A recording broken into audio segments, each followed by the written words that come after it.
সকালে 5টা বাজে বের হয়েছি, এই জায়গায় আস্তে আস্তে 1টা বেজে গেছে। এখন আবার বাচ্চারে নিয়ে যাবো, এমনি অতিরিক্ত গরম, আবার যে টাকা গাড়ি ভাড়া চাই ওই গাড়ি কেন যাওয়া যেতেছে না। বাচ্চা নিয়ে গাড়িওয়ালারা তো মনে করেন 500-1000 টাকা চাই বসে রয়েছে, এখন এই জন্য যাওয়া যেতেছে না দেখে আমরা দাঁড়ায় রয়েছি এই জায়গায়।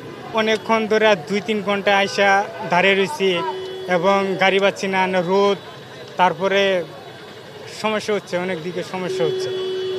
আমরা হচ্ছি জনগণ, সাধারণ মানুষ। আমরা কেন অত ভোগান্তি? কারণটা কি? আমরা তো কিছু করি না, আমরা তো অপরাধ না। আমরা কেন ভোগান্তির মাঝে আছে সরকার? তাড়াতাড়ি নির্বাচনের দরকার, যে কোনো একটা সরকার আসো, আয়া দেশটার একটা পরিচালনা সুন্দর করো, তাইলে আমরা একটু শান্তি হয়। মানে তো আমরা শান্তি পাইতাম না, যে কোনো সরকার আয়ো।